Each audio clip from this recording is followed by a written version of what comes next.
Good morning प्यारे बच्चों, स्वागत है आप सभी का ऑनलाइन क्लास में। हम बीए फाइनल ईयर की ज्योग्राफी का अध्ययन कर रहे हैं और बीए फाइनल ईयर की ज्योग्राफी में हमने जहां आखिर में हमने छोड़ा था, आज से आपकी क्लासें ऐसे ही यथावत चलती रहेगी। ऐसे चलती थी, बीच बीच में आपकी क्लासें थोड़ी सी डिस्टर्ब थी क्योंकि आप समझते हो क्या था, एग्ज़ाम थी मेरी, इस वजह से मैं गया था। अब आपको ऐसी कोई परेशानी का सामना नहीं करना पड़ेगा, उम्मीद है। तो हम आखिर में जब आपको ऑनलाइन पढ़ा रहे थे, जब इस तरीके से क्लासें हमारी चल रही थी, तो मैंने आपको औद्योगिक प्रदेशों के बारे में बताया था। और औद्योगिक प्रदेश जितने भी थे, उन सभी औद्योगिक प्रदेशों को हमने PDF के माध्यम से पढ़ा था।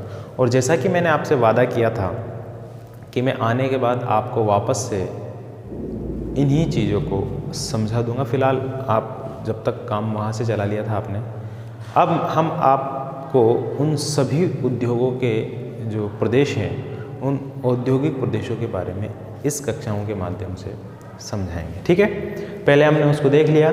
हो सकता है किसी के कुछ समझ में नहीं आए, किसी को बोरिंग लगा होगा वो, क्योंकि मैं इसी तरीके से पढ़ाता हूँ। बोरिंग भी लगा होगा आपको, मुझे पता है, लेकिन खैर कोई बात नहीं, हम उनको दोबारा से समझ लेंगे। औद्योगिक प्रदेशों के बारे में आपने अच्छे से जानकारी प्राप्त कर ली होगी। औद्योगिक प्रदेश किसको कहते हैं? औद्योगिक प्रदेश आमतौर पर वह प्रदेश होता है जिसमें बहुत सारे उद्योगों की स्थिति एक साथ हो। ठीक है, औद्योगिक प्रदेश वह प्रदेश होता है जिसमें बहुत सारे उद्योगों की स्थिति एक साथ हो, उसको औद्योगिक प्रदेश के नाम से जाना जाता है। तो आज से हम उनको रिवाइज करेंगे, यानी कि दोबारा से पढ़ने की कोशिश करेंगे। तो चलिए शुरू करते हैं औद्योगिक प्रदेशों। भारत के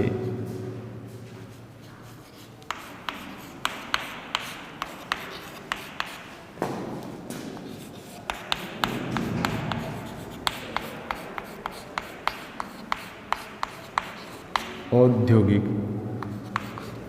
प्रदेश क्या पढ़ेंगे हम? भारत के औद्योगिक प्रदेशों के बारे में अध्ययन करें। ठीक है, तो देखिए, मैंने आपको अच्छे से समझा दिया था कि औद्योगिक प्रदेशों में क्या होता है। क्या एक होता है औद्योगिक संकुल, के नाम से भी आपने सुना होगा। औद्योगिक प्रदेश और औद्योगिक संकुल में थोड़ा सा डिफरेंट होता है। औद्योगिक प्रदेश में तो बहुत सारे उद्योग होते हैं। जैसे मान लीजिए, आप उदाहरण लेते हैं हम छोटा नागपुर के पठार के आसपास का, तो वहाँ पे जो औद्योगिक प्रदेश है उसमें आपको अधिकतर कारखाने लोहे इस्पात उद्योग के मिलेंगे, लेकिन उनके आसपास कुछ क्षेत्रों में जो जनजातीय क्षेत्र होते हैं, उन जनजातीय क्षेत्रों में आपको बीड़ी के कारखाने भी मिलेंगे, दिया सलाई के कारखाने भी मिलेंगे और छुटपुट उद्योग बहुत सारे मिल जाएंगे।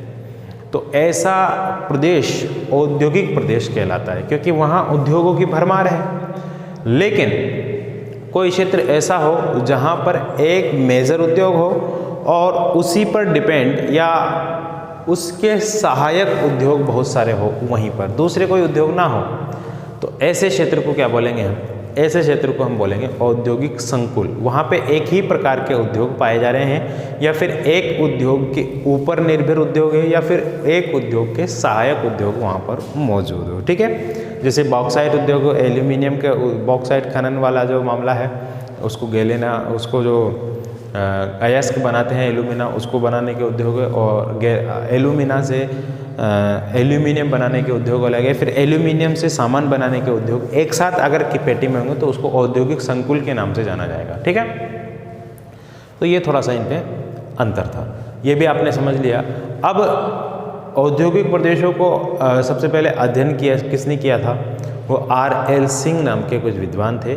उन्होंने भारत के औद्योगिक प्रदेशों के बारे में भारत को आगाह किया था, बताया था। ठीक है, तो उन्हीं के औद्योगिक प्रदेशों को सब किताबों में दिया हुआ है और वही औद्योगिक प्रदेश अक्सर पूछे जाते हैं।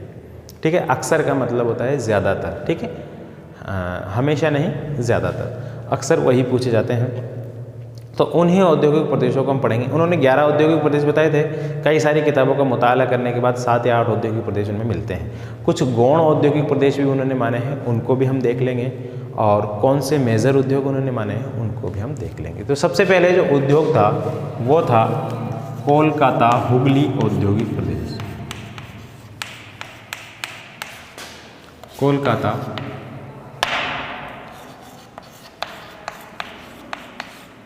हुगली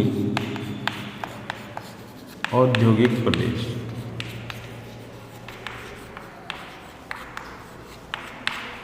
अब जैसा कि आपको मालूम चल रहा है नाम से ही, कोलकाता और हुगली ये कहाँ है भारत के नक्शे में, तो आप वहाँ पर जाइए, वहाँ पर देखिए। मैंने आपको संसाधन बताया था, मैंने आपको कृषि जलवायु प्रदेश बताया था। उस कृषि जलवायु प्रदेश को मैंने कई बार आपको बताया था, तो उम्मीद है आपको सारी चीज़ें उसमें से समझ में आ गई होगी। कौन सा प्रदेश कहाँ पर स्थित है, कौन से प्रदेश में क्या है, कौन से प्रदेश में क्या पाया जाता है, वो सारी चीज़ों को आपने समझ लिया होगा। और देश के भौतिक प्रदेशों को, देश की जो प्रादेशिक स्थिति है उसको भी आपने अच्छे से जान लिया होगा, क्योंकि मैंने आपके सामने नक्शा यहाँ पर कई बार बना दिया है और कई बार मैंने आपको नक्शे के माध्यम से समझा दिया। अब आपको कोलकाता और हुगली का नाम जहाँ पर आ जावे तो आपको समझ लेना चाहिए कि ये क्षेत्र कहाँ है।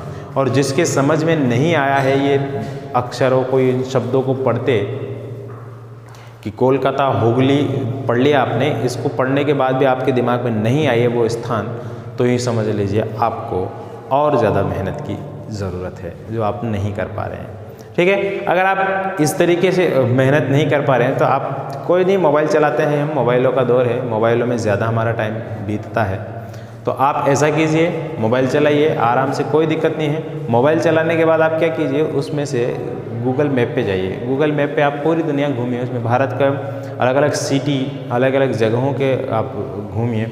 सैटेलाइट के माध्यम से देखिए, सैटेलाइट भी आता है, सैटेलाइट के माध्यम से देखिए कि वहाँ पर वास्तव में कोई उद्योग है या नहीं है, या फिर मानव की बस्तियाँ ही हैं। आप देख सकते हैं सारी चीज़ें कि मोबाइल हमसे नहीं छूटता, कोई दिक्कत नहीं है, मोबाइल नहीं छूटता, तो इस तरीके से देखने की कोशिश कीजिए, तो आपके ज्ञान में वृद्धि होगी। फालतू कैंडी क्रश, पबजी वगैरह ये बेतुके के जो गेम हैं, इन गेमों को खेलने से बेहतर तो ये है कि अपने ज्ञान में वृद्धि करें। और वर्तमान में वही कौम सक्सेस है जिसने इन फालतू चीज़ों से, वाहियात चीज़ों से अपने आप को छुटकारा दिला करके और इल्म की तरफ गए हैं। इल्म सीखना हर किसी पर फ़र्ज़ है, ठीक है। और इतना तो फ़र्ज़ है कि हमको हलाल और हराम, यानी कि सही और गलत की पहचान हो जाए, ठीक है। और किताबों में तो ऐसा भी लिखा हुआ है कि अगर इल्म सीखने के लिए आपको चीन तक का भी सफ़र करना पड़े तो वो भी कम है, ठीक है। तो ये सारी बातें हैं, मैं कहीं दूसरी जगह चला गया। कोलकाता हुगली औद्योगिक प्रदेश मैंने आपको बताने की ये कोशिश की है कि जैसे ये नाम आपको आए तो आपके दिमाग में मैप ज़रूर आ जाना चाहिए भारत का। तो ये देखिए, ये हमने बना दिया है भारत का दक्षिणी हिस्सा, और यहाँ से आपने देखा होगा, यहाँ ये वाला जो क्षेत्र है इसको कहते हैं कोलकाता हुगली औद्योगिक प्रदेश, ठीक है। यहाँ पर फिर इधर ये बांग्लादेश आ जाता है, यहाँ पर बांग्लादेश आ जाता है, और यहाँ पर आपका ओडिशा है, यहाँ पर आपका बिहार है, ये ऊपर आपका पश्चिम बंगाल है। इस तरीके से देखा है ना आपने पश्चिम बंगाल का नक्शा, ऐसा कुछ पश्चिम बंगाल है। तो ये पश्चिम बंगाल का कोलकाता हुगली औद्योगिक प्रदेश है। अब कोलकाता हुगली औद्योगिक प्रदेश फेमस क्यों है? क्योंकि यहाँ पर लौह के, इस्पात के उद्योग है, जूट उद्योग है। सबसे इम्पोर्टेंट तो क्या है, जूट उद्योग। देश का लगभग 80% जूट का उत्पादन यहीं पर किया जाता है, ठीक है। देश का कितना, 80% से ज़्यादा जूट का उत्पादन यहाँ किया जाता है। यहाँ पर लौह इस्पात उद्योग है। कौन कौन से हैं गुरुजी? कुल्टी आपने नाम सुना है ना, बर्नपुर आपने नाम सुना है ना, हीरापुर आपने नाम सुना है ना, दुर्गापुर आपने नाम सुना है ना। ये सारे औद्योगिक प्रदेश कहाँ हैं? ये पश्चिम बंगाल में। एल्यूमिनियम उद्योग भी यहीं पर है, सीमेंट उद्योग के कारखाने भी यहाँ पर है, वनों के ऊपर आधारित उद्योग, क्योंकि यहाँ पर वनों पर आधारित उद्योग क्यों होने चाहिए यहाँ पर? क्योंकि वन है यहाँ पर, सुंदरवन, डेल्टाई वन है काफ़ी सारे। उन वनों के ऊपर आधारित दिया सलाई उद्योग है, बीड़ी उद्योग है, ये सारे सब भी यहाँ पर है। तो इस तरीके से ये एक पेटी है जहाँ पर उद्योगों की श्रृंखला पाई जाती है। इसी तरीके से जहाँ जहाँ देश में औद्योगिक श्रृंखला की पेटी पाई जाएगी वहाँ वहाँ हम उनका अध्ययन करेंगे, ठीक है। तो ये बात आपके क्लियर हुई केवल आपको मैंने आपको लिखाने की जितनी भी चीज़ें थी वो सारी चीज़ें लिखा दी है, ठीक है। आप वहाँ से देख लीजिए इसकी क्या खासियत है क्या नहीं है। आपको डायग्रामेटिकली तरीके से मैप के माध्यम से मैं आपको समझाने की कोशिश कर रहा हूँ और आपकी इमेज बनाने की कोशिश कर रहा हूँ मैं, आपकी क्या कहते हैं उसको, दिमाग में एक चित्र बनाने की कोशिश कर रहा हूँ मैं आपके, कि वो उद्योग आपको कहाँ मिलेगा, ठीक है। तो ये औद्योगिक पेटी आपको मिलेगी यहाँ पर। कोयला यहाँ पर सस्ता मिल ही जाता है, पास में रानीगंज की है, इधर से बोकारो से ले लीजिए, झरिया से ले लीजिए, जहाँ से चाहिए वहाँ से कोयला आप ले सकते हैं। पानी की कोई कमी है नहीं, गंगा नदी ऊपर से निकल रही है तो नीचे हुगली नदी है। ये हुगली औद्योगिक प्रदेश है ना, ये हुगली नदी के नाम पर है। कौन सी नदी है? हुगली। देखिए यहाँ से आपकी ये गंगा नदी आ रही है और गंगा नदी वैसे तो ये बांग्लादेश में इंटर कर जाएगी, यहाँ से इधर बांग्लादेश है, लेकिन इसकी एक शाखा बांग्लादेश में जाने से पहले ही इधर मोड़ दी जाती है, ये मुड़ गई है, ये समझ लीजिए। इसको हुगली नदी के नाम से जाना जाता है। कोलकाता की लाइफ लाइन कहते हैं इसको, कोलकाता की जीवन रेखा। कोलकाता इसी नदी के किनारे पर बसा हुआ है, ठीक है। या कह सकते हैं कि यह नदी कोलकाता के किनारे होकर बहती है, दोनों ही एक बात है, ठीक है। तो यहाँ पर यह औद्योगिक श्रृंखला मौजूद है, ठीक है। चलिए इसके बाद दूसरा कौन सा था? राउरकेला औद्योगिक प्रदेश था हमारा दूसरा, उसको हम देख लेते हैं। राउरकेला और जमशेदपुर आपका औद्योगिक प्रदेश था। तो दूसरे जो औद्योगिक प्रदेश है उसका नाम है राउरकेला, जमशेदपुर और आसनसोल। देखिए ये औद्योगिक प्रदेश उसकी तुलना में बड़ा है, क्योंकि वो कोलकाता हुगली जो औद्योगिक प्रदेश था वो एक ही राज्य में की सीमा में था। बाकी ये देखिए राउरकेला आपको मिलेगा ओडिशा में, जमशेदपुर मिलेगा आपको झारखंड में, आसनसोल मिलेगा आपको पश्चिम बंगाल में। तो ये जो तीनों हैं ये तीनों अलग अलग राज्यों में हैं, लेकिन हम औद्योगिक प्रदेश की बात कर रहे हैं, ना कि किसी राज्य के क्षेत्र के संदर्भ में पढ़ रहे हैं। भारत के क्षेत्र में पढ़ रहे हैं तो औद्योगिक प्रदेश में किसी प्राकृतिक प्रदेश की सीमाओं का कोई लेना देना नहीं है, ठीक है। तो ये देखिए ये भारत का वही नक्शा है जो अभी हमने आपके सामने ड्रा किया था। यहाँ से इधर जाएंगे तो ये आपका पश्चिम बंगाल, डेल्टा कुछ इस तरीके से बनाया जाता है। पर जो बांग्लादेश का तट है वो इस तरीके से कुछ कटाफटा नीचे से, क्योंकि नदियाँ जाती हैं तो आपस काट देती है उसको, ठीक है। तो ये देखिए ये आपका ओडिशा है और इसी ओडिशा के पास यहाँ पर आपको झारखंड मिलेगा इसके ऊपर, और यहाँ पर आपको मिलेगा पश्चिम बंगाल। तो इसी तीनों के मध्य में यह है औद्योगिक श्रृंखला, औद्योगिक पेटी है, ठीक है। ये औद्योगिक श्रृंखला यहाँ पर मौजूद है। तो यहाँ पर देखिए बहुत ज़्यादा मात्रा में लौह इस्पात उद्योग लगे हुए हैं। राउरकेला आप सभी जानते हो, ये लौह इस्पात उद्योग का नाम है। इस पर आधारित कई सारे उद्योग भी यहाँ पर, क्योंकि लोहा जब जहाँ जहाँ उद्योगों में लोहे को उत्पादित किया जाएगा तो उन लोहे को ऐसा तो नहीं भाई हमको लोहा चाहिए, भाई हम अगर किसी चीज़ चाहिए हमको लोहे की तो लोहा तो नहीं चाहिए होगा ना, हमको लोहे की चीज़ें चाहिए होती है ना।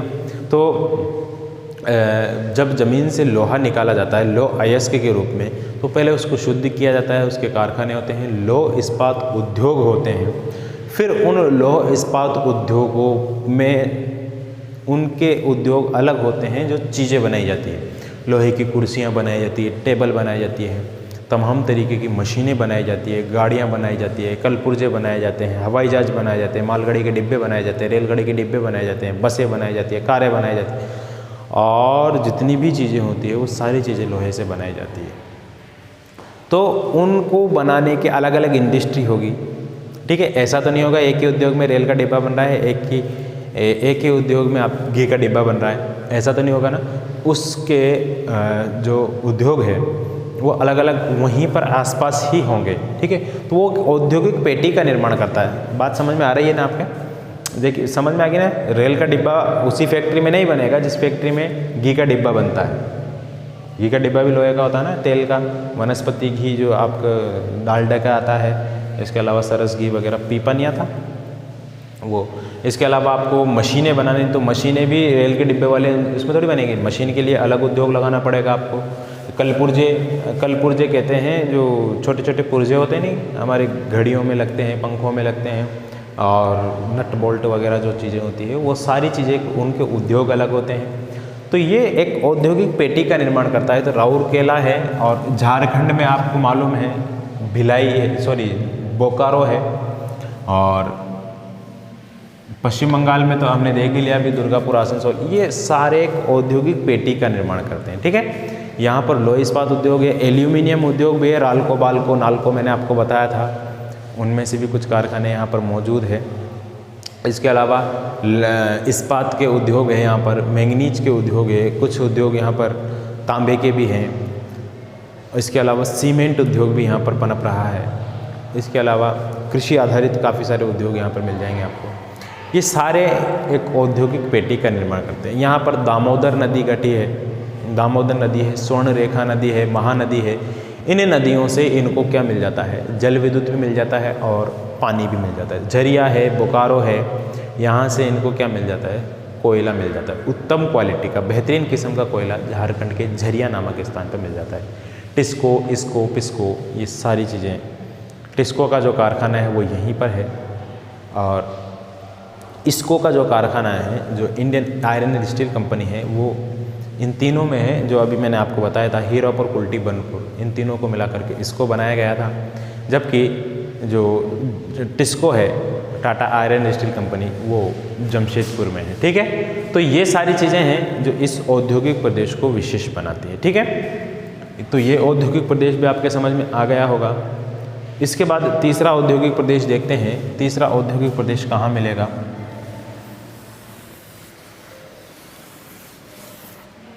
तीसरा जो औद्योगिक प्रदेश है वो है भिलाई।